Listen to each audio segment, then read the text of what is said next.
அப்படின்னா இது பண்ணிக்கல, நீ இன்ஃபர்மேஷன் கொடுக்கலையா? இல்லண்ணே. அப்போ நானும் லாயர் சாரும் யூனியன் ஆபீஸ்ல பேச எப்படி போலீஸ்க்கு அதுக்கு போச்சு? அதான் தெரியலண்ணே. இந்த சினிமாவில பாட்டு போடுவா அப்படி அனிருத், அவன் புதுசா ஒரு பாட்டு போட்டுக்கானா, கேப்பமா அத கேளு. அண்ணே, பவானி நாள் குடிச்சானே, அடுத்த ஸ்கெட்ச் உனக்கு தான். சிறுசில வச்சு உன்னையும் தூக்கணும் முடிவு பண்ணிருக்கான். நேரா ரெண்டு பொண்டாட்டிக்காரா?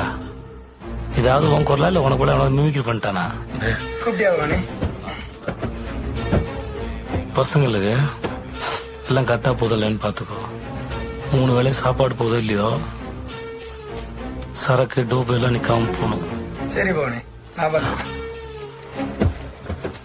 விட்ட நீ எடுத்து கொடுத்த தாலியை நீயே இருக்கலாமாண்ணே? இருப்பா, ரொம்ப எமோஷனல் பேசிட்டப்பா, நெஞ்சு அடைக்குதுப்பா எனக்கு. இரு. ஏன் ஜெர்க் அடிக்கிற? கத்தி இடுப்புல சுரிக்குதுனா, அதோட உட்காரும் போது எச குத்திருச்சுனா? இப்போ நம்ம எதிரி ஒருத்தன் போட்டான், அதனால பவானி போய் சேர்ந்துட்டான்னு சொன்னா பரவாயில்ல. இடுப்புல கத்தி சுரி வச்சிருந்தாப்ல, உட்காரும் போது எச குத்திட்டு செத்துறாப்லன்னு சொன்னா கேக்குறது நல்லா இருக்கும் இல்லையா? சாஞ்சு உட்காரு.